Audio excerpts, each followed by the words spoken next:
भक्ति सर्वश्रेष्ठ है, ये हृदय में बैठा ले लीजिए और चिंता मत करो, निश्चिंत होकर भजन करो, रक्षा प्रभु करेंगे।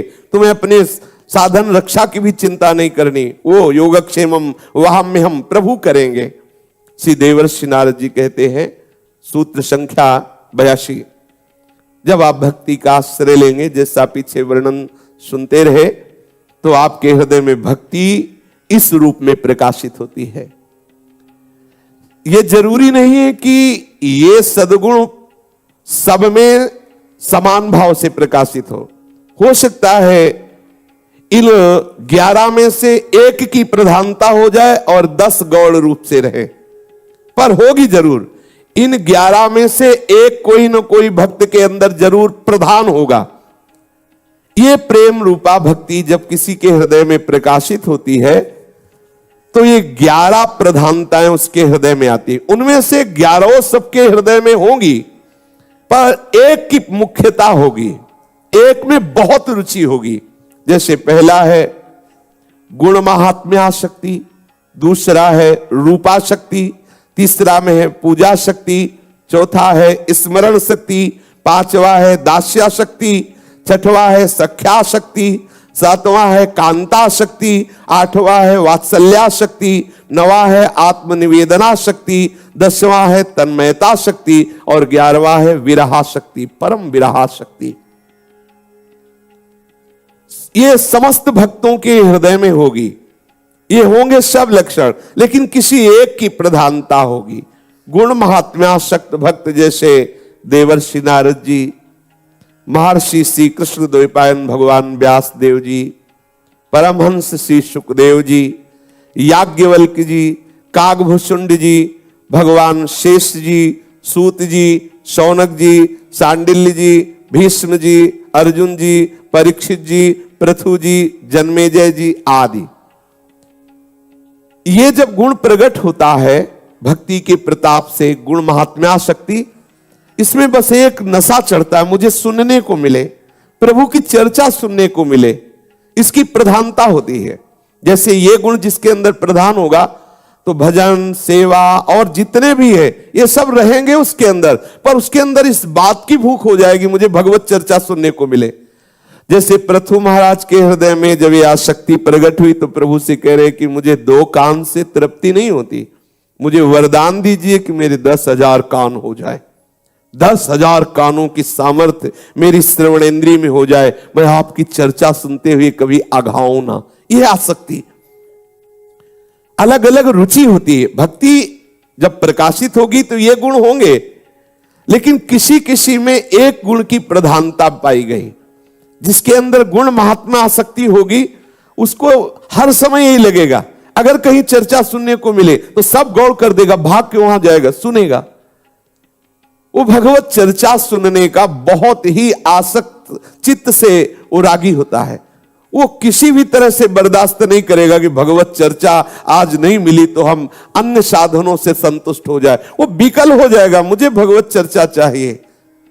वो जहां जहां पी की बात सुने खोजत 3 गैनन, वो बावरों सो रस में फिरे खोजत नेह की बात। वो बावरा होकर यही ढूंढेगा, मुझे भगवत चर्चा सुनने को मिले, मुझे प्रेमी महाभागवतों के मुख से भगवत चर्चा सुनने को मिले। दूसरा है रूपासक्त। ये रूप के चिंतन में, रूप के दर्शन की व्याकुलता में, ये रूप में आसक्त रहते हैं महाभागवत जन। इनके हृदय में रूपाशक्ति ऐसी छाई रहती है कि इनको फुर्सत ही नहीं है।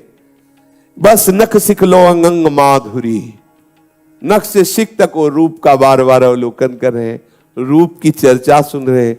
प्रभु के रूप अवलोकन में सब भक्ति के गुण है, ये भी चर्चा सुनेंगे, नाम जप करें, सब करें, लेकिन इनकी प्रधानता होती है। जैसे गोपीजन बस लाल बिहारी के ललित त्रिभंगी रूप का चिंतन, बस उसी के दर्शन के लिए व्याकुलता, दर्शन करते हुए भी अतृप्ति।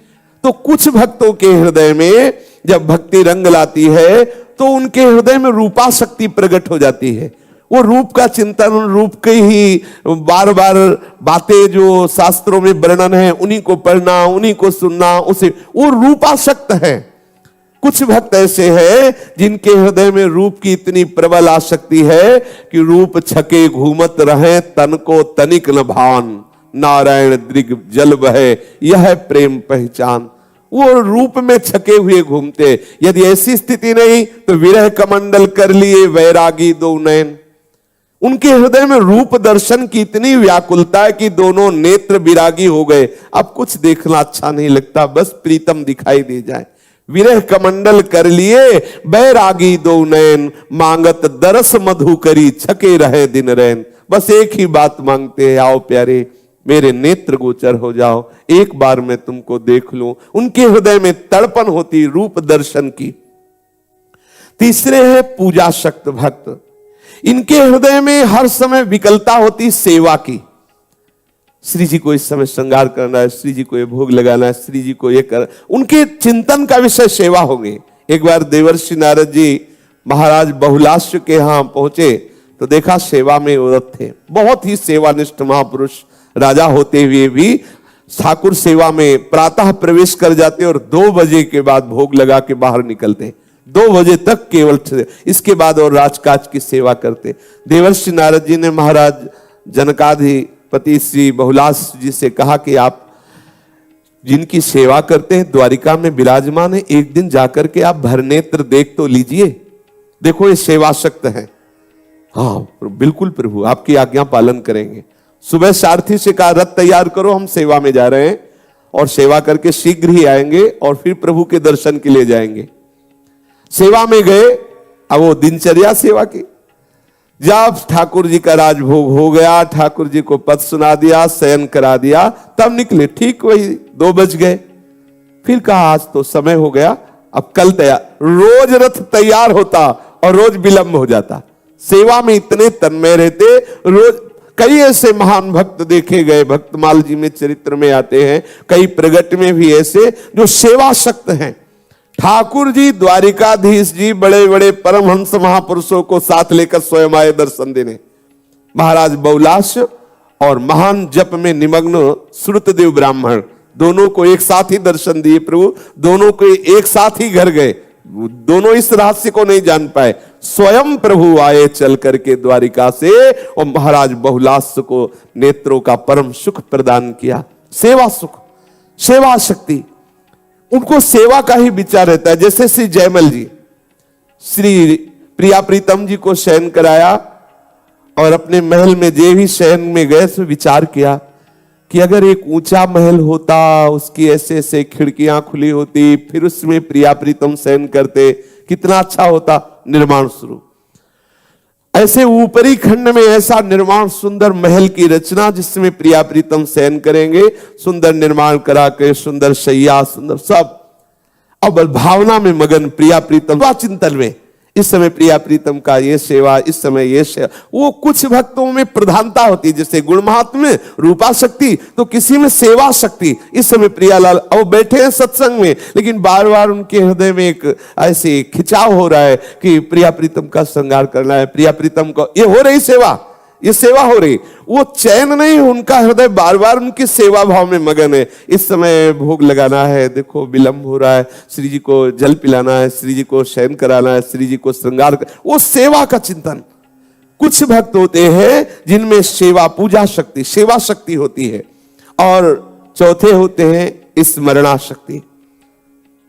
उनको प्रभु के स्मरण में बहुत आनंद आता है। ना तो ऐसा नहीं कि सेवा नहीं करते, पर सेवा शक्ति नहीं है, सेवा करते हैं, गुण महिमा सुनते हैं, प्रभु के रूप में भी प्रियता है, लेकिन उनकी जो आसक्ति है प्रधान स्मरण, बैठे हैं प्रभु के स्मरण में डूबे हुए हैं। प्रभु का नाम, प्रभु का मंत्र बस निरंतर चल रहा, मंत्र में आसक्त है, स्मरण चल रहा। ये स्मरण प्रधान भक्त है। ऐसा नहीं कि जो रूपासक्त है वो स्मरण नहीं है, जो गुणासक्त है, लेकिन ये प्रधानता है, अलग अलग प्रधानता। अब उसको कहा जाए कि आप सेवा करो तो सेवा करें, लेकिन रुचि नहीं है, उसकी रुचि स्मरण में है, शांत एकदम गंभीर, हर समय डूबे रहना। ये अलग अलग भक्तों का है। इसीलिए रुचि देखना चाहिए, अपनी रुचि किधर जा रही। ज्यादा भक्ति में भी एक रुचि, जैसे किसी किसी को होता है गाने का बहुत स्वभाव होता है, उसको मौन में काम नहीं बनेगा, गुनगुनाओ, पद गुनगुनाओ। किसी की सेवा टहल में तो सेवा, और किसी किसी को होता है कि बस कोई बोले ना बस चुप गुप सुप अंदर ही अंदर चिंतन चल रहा, बड़ा महिमा में, ये सब महान सद्गुण है। तो देखना चाहिए मेरी रुचि किधर, मंत्र में रुचि ज्यादा है, सेवा में रुचि ज्यादा है, श्रवण में रुचि ज्यादा है। जिधर रुचि अगर उधर आप ज्यादा सहयोग करेंगे तो आपका मन बहुत जल्दी डूब जाएगा। पकड़ लेनी चाहिए कि हमारे अंदर मांग किसकी है। जैसे अपने स्वभाव में चिंतन का संस्कार बहुत बैठा है, संन्यास मार्ग से चिंतन को, बस शांत, कोई बैठे ना, कोई बोले ना, कुछ पढ़ना नहीं, कुछ देखना नहीं, कुछ सुनना, चुप शांत। अब वो स्वभाव बैठा है। अब जहां में फुर्सत मिले, जहां कोई हमसे बोले ना देखे, वो बस बस ना कुछ पढ़ने का स्वभाव ना कुछ करने का स्वभाव, तो चिंतन का स्वभाव, शांत। कोई चेष्टा से चिंतन करने का नहीं, वो तो दिखावटी भले कोई चेष्टा माला हो, सब मगर स्वभाव बनाया संन्यास मार्ग की कृपा से चिंतन का स्वभाव, बैठ जाना बस चिंतन।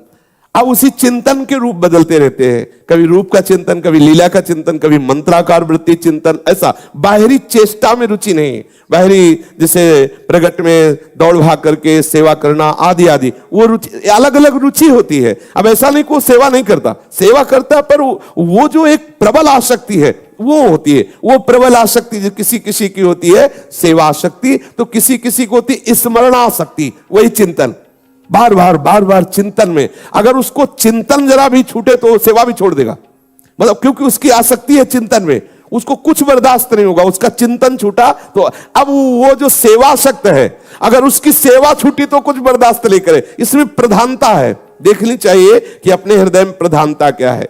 एक है दास्यासक्त। दास्यासक्त में हर समय दासता का चिंतन होता रहता है, हर समय दासता की चेष्टा होती रहती है, हर समय एक होते हैं सख्यासक्त, प्रभु से हास्य विनोद, वो उनकी प्रधानता रहेगी यही प्रभु के साथ सख्य भावना की। एक होते हैं कांतासक्त कि मैं प्रभु की पत्नी हूं, मैं प्रभु की रानी हूं, मैं प्रभु की प्रिया हूं, मैं प्रभु की, ऐसी भावना। वो सब भक्ति की बातें सुनेंगे सब कर, लेकिन उनकी चिंतन का विषय ये होगा, उनकी चेष्टा वही होगी, उनका आंतरिक हाव ये होगा कि प्रभु हमारे पति में उनकी प्रिया। भक्त है, भक्तों की अलग अलग धारणाएं प्रकट होती है। वात्सल्यासक्ति, प्रभु को अपना बच्चा मानना भक्तों में होता है। तो क्या ये जो अन्य भाव वाले, इनमें भाव नहीं रहता है, गौड़ रहता है। जैसे प्रभु को स्नान करा रहे हैं तो उस समय वात्सल्य उनके हृदय में, दुलार उनके हृदय, वात्सल्य की प्रधानता नहीं पर वात्सल्य है। जैसे सहचर्या है तो हमारे प्रिया प्रीतम हमारे पति है, हमारे स्वामी, हमारे जीवन धन है। जैसे एक पतिव्रता पत्नी अपने पति से प्यार करती है, ऐसे सहचर्या प्रिया प्रीतम से प्यार करती है। प्रिया प्रीतम ही हमारे प्रीतम है, वही हमारे पति, वही हमारे कांत है, वही हमारे स्वामी है, सब कुछ वही है। पूर्ण समर्पण, प्रधानता उनकी सहचरी की रहती है, भाव ये सब रहते हैं। ऐसे ही भक्त के अंदर जो वात्सल्य प्रधान है तो वो उनसे हंसेगा भी। जो जैसे देखो माँ अपने बच्चे से कभी देखो वैसे बिल्कुल जैसा बच्चा तुतला के बोलेगा वैसे ही माँ तुतला के बोलेगी, जैसे बच्चा चलेगा वैसे ही माँ चलेगी। ये सख्य नहीं हो रहा, हास्य विनोद हो रहा, ये सख्यवत हो रहा, लेकिन प्रधानता वात्सल्य की है। ऐसे किन्हीं किन्हीं भक्तों में वात्सल्य की प्रधानता होती।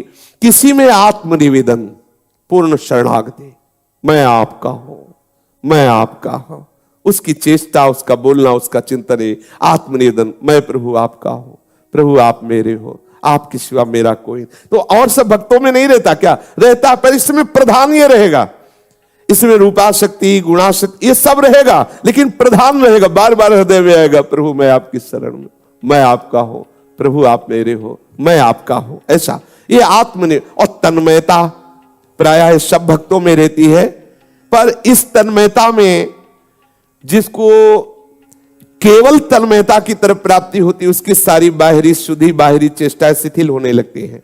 फिर उससे कोई क्रियाएं, बाहरी व्यवहार ये सब सकुशल नहीं हो सकता, क्योंकि जिसमें तन्मय हुआ है अंतर्मुख से, फिर वो बाहर की चेष्टाओं में शिथिलता आने लगती। कोई कोई भक्त तन्मयता प्रधान होते हैं, वो तो और भक्तों में तन्मयता नहीं होती क्या? होती है, पर वो तन्मयता गौण होती है। जैसे सेवा परायण है तो सेवा करते हुए है उन्हीं में, पर वो तन्मयता जिसके अंदर तन्मयता की प्रधानता है वो बाहर की चेष्टा रहित होता है। क्योंकि बाहरी शुद्ध रहित तो तन्मयता कैसी? बाहर शुद्ध रहित, अंतर में अपने प्रीतम में डूबा हुआ है तन्मयता। और कोई कोई परम विरासक्त, वो रोते ही रहते हैं प्रभु के लिए, तो क्या उनमें सब नहीं? सब है, पर जहां कोई जरा सी बात आई वो विराग्नि, क्योंकि उनके अंदर विरह प्रधान है। तो इस तरह से ये 11 भक्ति अपने रंग प्रकाशित करती है आसक्ति की। कोई गुण में आसक्त होते हैं, कोई रूप में आसक्त होते हैं, कोई सेवा में आसक्त होते हैं, कोई स्मरण चिंतन में आसक्त होते हैं, कोई दास्य भाव में आसक्त, कोई सख्य भाव में, कोई कांता भाव में, कोई वात्सल्य भाव में, कोई आत्मनिवेदन में, कोई तन्मयता में, कोई परम विरहाशक्ति में। इसलिए भक्ति सर्वश्रेष्ठ है।